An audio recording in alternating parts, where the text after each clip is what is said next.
Welcome to TacosandGeeks.com. Justin here, and today I'm going to be reviewing Doom Patrol, the DC Universe original series.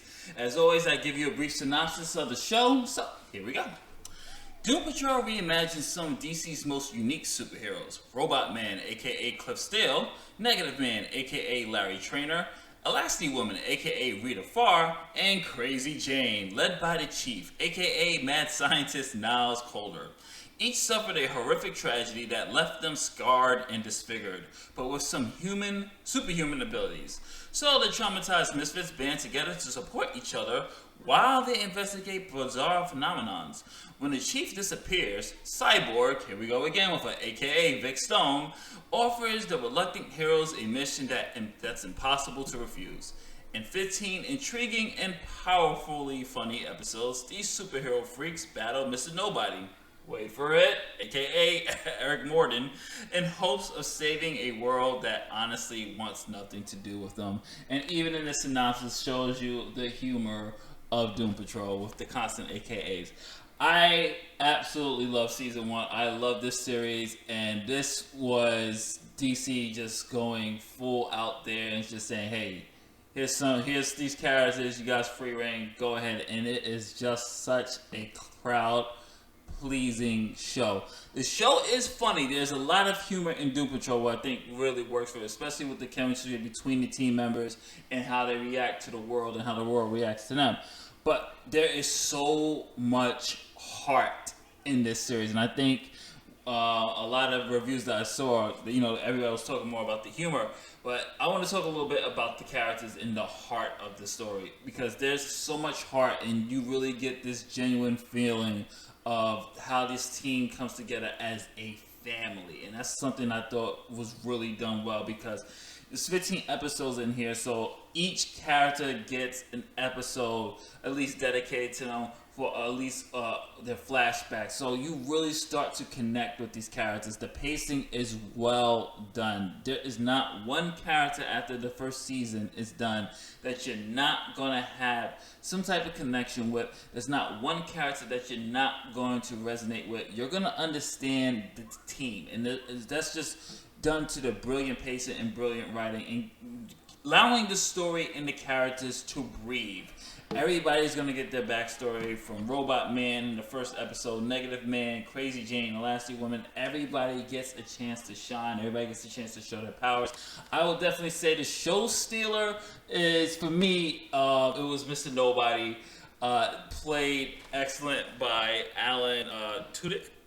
He did excellent. He is hilarious. And I think one thing that I really did enjoy about Doom Patrol is that they break the fourth wall. Similar to like Deadpool breaking the fourth wall. That especially Mr. Nobody, because he starts to narrate. He's the narrator of a couple of the episodes, and he's just breaking the fourth wall. And they're like, "Who are you talking to?" I'm talking to them, the DC Universe subscribers. It is absolutely hilarious, and I thought it worked very, very well. I will say Brendan Fraser, just welcome back. It's been so long since we were actually seeing Brendan Fraser in just such in a role where he can just chew on something and just make it his own. He is Robotman. He provides that Brendan Fraser charm that we all know from The Mummy and various other films. And even when it comes to the dramatic scenes, we forget he's actually a dramatic actor. He brings it, especially with the performances. When he's in live action, we get to see his facial expressions, everything else. I would definitely say, worthy mention definitely is Diane Guerrero, who plays Crazy Jane. I thought she did very well of being able to just do so many different personalities right on the spot. Like Crazy Jane switches.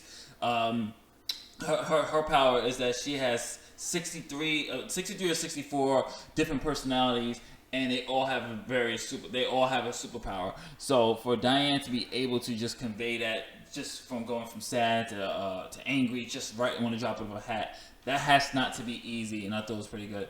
I actually like Jovian Wade as Cyborg. I thought he did very well. I hope the suit gets a little bit better, but you can tell certain things were on budget. And I can't not mention, of course, Matt Boomer as Larry, Negative Man, Larry Trainor. I thought he had the more complex, conflicted arc.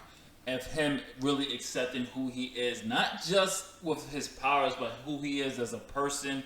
Him, not minus spoiler, him dealing with his sexuality. I thought that worked very well, and they spent a good number of time on his art too. But it's very keen, it's very interesting.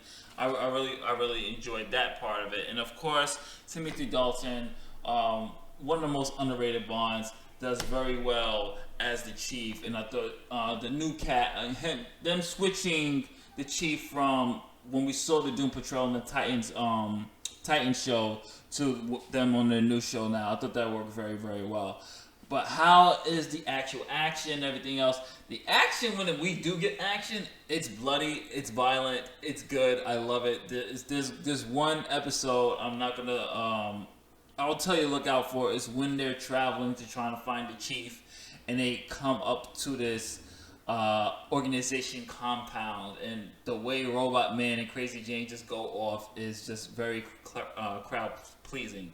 So if you are a parent, as always, I like to give parents a warning. This is definitely not for your small children, because there are sex scenes, there's situations that you probably don't want your child to be exposed at a certain touching young age. I know this is superheroes, but yes, this is definitely for a more mature adult audience. I will say 16 and up.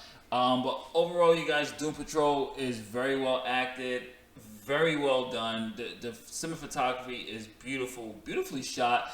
A couple of scenes, a couple of moments, you can definitely tell that they are on a budget. I would say, especially with Elasti-Woman's power, when she turns into this blob, you can just see the CG does not really work or gel well.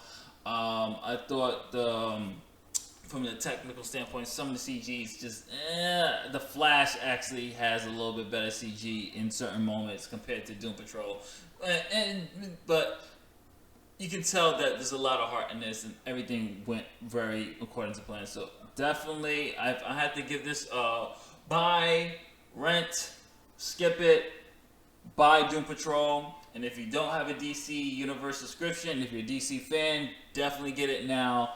A lot more content is coming. I absolutely love Doom Patrol. I am going to give this A-. I enjoyed the hell out of it. This story has so much heart. It's funny. The best DC show going right now since they canceled Krypton. But definitely get this one. I highly recommend it. It's Justin from TacosandGeeks.com saying later days. Catch you on the next one.